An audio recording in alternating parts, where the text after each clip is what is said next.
இப்போ சிம்மத்தை பொறுத்த வரைக்கும் ஜென்ம கேது துரத்தி விட்டுருவோம்.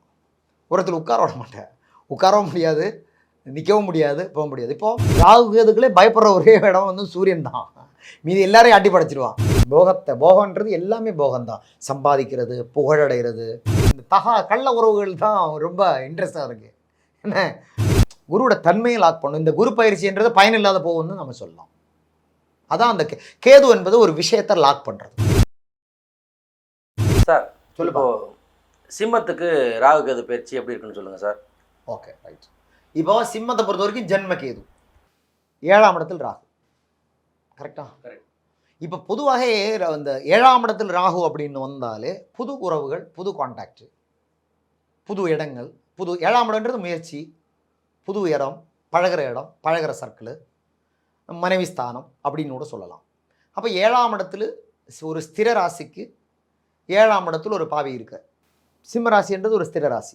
7ஆம் இடத்துல ஒரு பாவி இருக்கிற அப்போ என்ன ஆகும்? புதிய கான்டாக்டு, புதிய இடங்கள், புதிய முயற்சி, புதிய பயணங்கள் எல்லாம் சாத்தியமாகும். ஜென்ம கேது என்ன தெரியுமா பண்ணுவாங்க? துரத்தி விட்டுருவாங்க.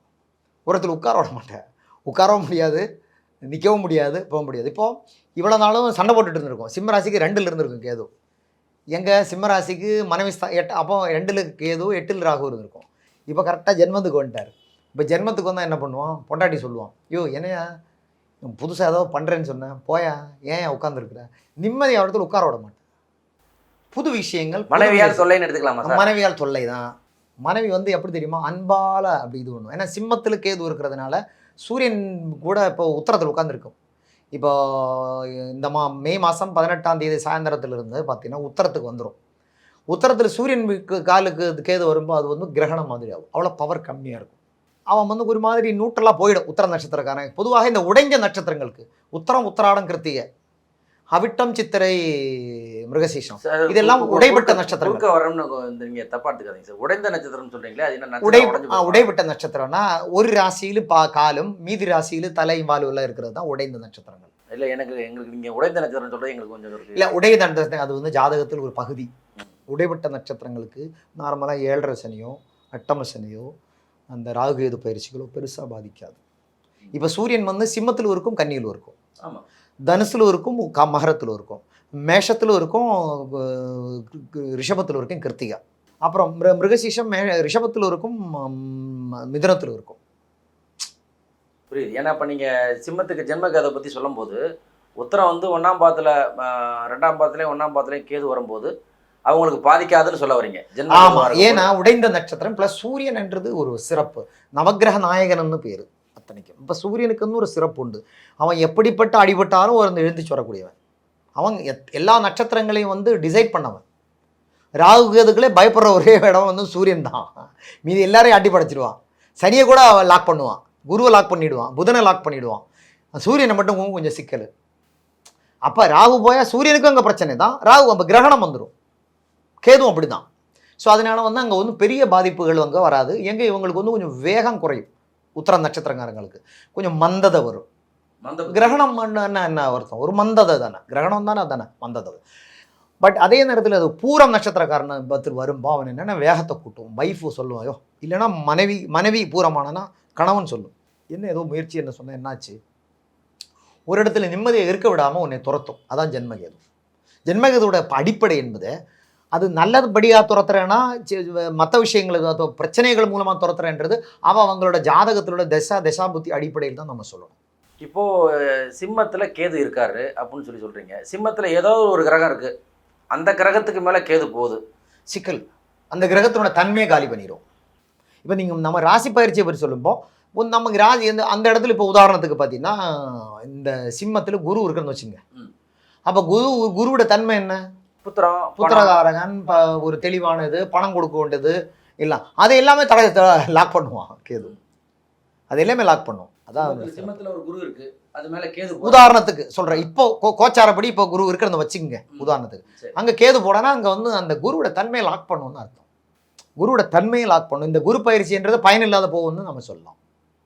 அதான் அந்த கேது என்பது ஒரு விஷயத்தை லாக் பண்ணுறது, ஒரு விஷயத்தை திசை திருப்பி விடுறது, ஒரு திசையத்தினோட தன்மையை வந்து வலிக்கட்டாயமாக லாக் பண்ணுறது தான் அதனோட கேதுவோட அடிப்படை. அதனால தான் கேது கெடுப்பவன் அப்படின்னு சொல்கிறது. சரி, இப்போ கும்பத்துல ராகு போய் நிக்கிறாரு. கும்பத்தில் ராகு இருந்தால் கும்பத்தில் உதாரணத்துக்கு நீங்கள் கும்பத்தில் வேற 7ஆம் இடத்துல ராகு நிக்கிறாரு. ஆமாம், அப்ப 7ஆம் இடத்துல ஏதாவது கிரகம் இருந்து அந்த அந்த அந்த கிரகத்தினோட தன்மையை என்ஹான்ஸ் பண்ணி கொடுப்பான். உதாரணத்துக்கு புதன் இருக்குன்னா புதனோட புத்தி தன்மை, புதனுக்கு என்ன காரகத்துவம் இருக்கோ பொதுவாக ராகு ஒரு விஷயத்த பெருசு பண்ணி கொடுக்கும். அதுதான் அந்த விஷயம். அப்போ வந்து முதல்ல எதை பெருசு பண்ணும்? காரகத்துவத்தை தான் பெருசு பண்ணும். ஒரு கிரகத்தை நம்ம முதல்ல தன்மை உணர்றோம்னா காரகத்தை உணரணும். காரகத்துவத்தை பெருசு பண்ணி கொடுக்கறது தான் ராகுவோட வேலை. உதாரணத்துக்கு உங்களுக்கு வந்து சந்திரன் இருக்குன்னு வச்சுங்க. சந்திரன் மனோகாரகன் இல்லையா? அப்போ சந்திரன் மனோகரன் அவன் எந்த நட்சத்திரத்தையும் நம்ம பார்க்கணும். கும்பத்தில் அவன் அவிட்டமா, பூருட்டாதியா, இல்லை சதயமானு வரப்போ சதயமேன்னு வச்சுங்க. அப்போ சதயம் நட்சத்திரம் கும்பராசி, அங்கே ராகு வருது.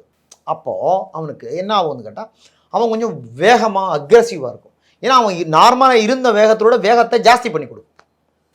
ராகுவோட வேலையை ஒரு விஷயத்தை என்ன பெருசு பண்ணி கொடுக்கறது தான். அது நல்லதும் ஆகலாம், கெட்டதும் ஆகலாம். ராகுக்கு அந்த தன்மை உண்டு. அப்ப நண்பர்கள் விருத்தி அடையலாம். அது எப்படி வேணும் அந்த கிரகத்தோட தன்மையை பொறுத்த இப்போ தொழில் பார்ட்னர், இப்போ ஒரு தொழில் பண்றாங்கன்னு சொன்னா அந்த தொழில் பண்றதுக்கு பார்ட்னர்ஷிப்புக்கு இது நல்லா இருக்குமா சார்? பார்ட்னர்ஷிப்புக்கெல்லாம் நல்லா இருக்கும். இப்போ ராகு வந்து பார்ட்னர்ஷிப்புக்கோ காம்ப்ரமைஸ், ராகு என்பது இன்னொரு போக காரகன் அப்படின்னு ஒரு வர போகன்றது எல்லாமே போகம்தான். சம்பாதிக்கிறது, புகழடைகிறது, பயணம் செய்கிறது, பக்திக்கு போகிறது, தண்ணி அடிக்குது, போதைக்கும் அதுவும் ஒரு காரணம். இப்போ பக்தி ஒரு போதை தான். இந்த நம்ம லிக்கர் போதைப் பொருட்கள் சாப்பிட்றது ஒரு போதை தான், போதை பழக்கம் தான். அப்புறம் சாப்பிட்றது ஒரு போதை தான். நல்ல ருசியான உணவுகள் தேடி போய் சாப்பிட்றது. அப்புறம் காமம் ஒரு போதை தான், காதல் ஒரு போதை தான். இது எல்லாத்துக்குமே ராகு நம்ம எடுத்துக்கலாம். இவர் ஒரு பயங்கரமான வேலைக்காரன், எல்லா வேலையிலும் கை எழுதும். பட் இவரோட தன்மை என்னன்னா இன்னொரு கிரகத்தினோட விஷயத்தில் தலையிடும். சரிங்க சார், இது இந்த மகிழ்ச்சியிலேயே இன்னொரு செய்தி சொல்லுங்க சார். இப்போ 2வது கல்யாணத்துக்கு 2வது திருமணத்துக்கு ராகு முயற்சி எடுத்துட்டு இருப்பாங்க. முக்கியமான இன்ஃப்ளூயன்ஸ் ராகு. குறிப்பாக ஜனன ஜாதகத்தில் ராகு 11ஆம் இடத்தில் இருந்து அது சுக்கிரனோட கனெக்ட் ஆகிருந்து, இல்லை புதனோட கனெக்ட் ஆகிருந்து, இல்லை குருவோட கனெக்ட் ஆகிருந்து. இப்போ ஜென்ம ராகு வருது. சதய நட்சத்திரமோ பூருட்டாதி நட்சத்திரமோ அவிட்டத்துக்கோ வந்தால் சப்போஸ் அவங்களுக்கு டைவோர்ஸ் ஆகி இருந்து அவங்களுக்கு நிச்சயமாக இந்த டைமில் அவங்களுக்கு கை கொடுக்கும்.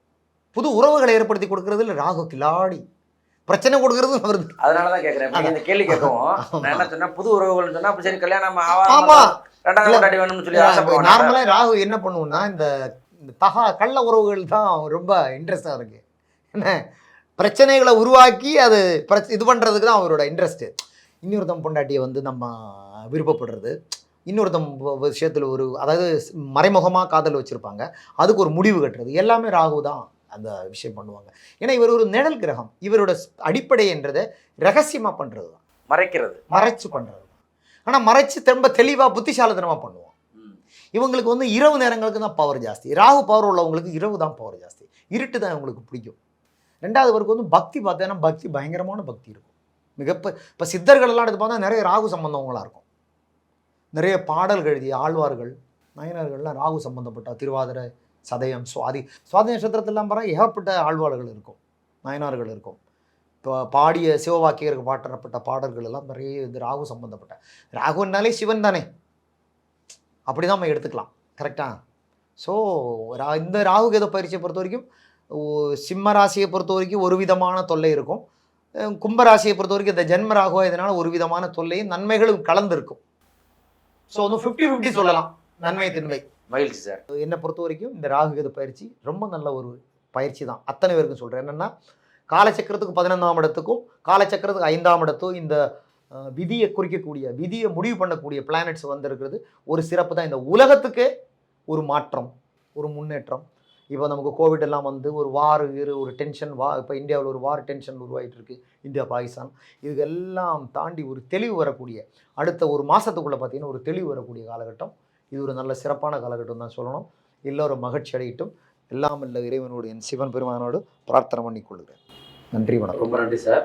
மக்களுக்கு தெரியாத நிறைய விஷயங்கள் இந்த அஸ்ட்ரோ வேர்ல்டு சேனல் மூலமாக உங்களை தெரியப்படுத்துறதுல எனக்கு மிக மகிழ்ச்சி. இந்த சேனலை சப்ஸ்கிரைப் பண்ணுங்கள். இது எல்லாரும் சொல்கிற மாதிரி சப்ஸ்கிரைப் பண்ண சொல்லலை, உங்களுக்கு இது கண்டிப்பாக பயனுள்ளதாக இன்ஃபர்மேட்டிவாக இருக்கும்னு நான் நினைக்கிறேன். நன்றி, வணக்கம்.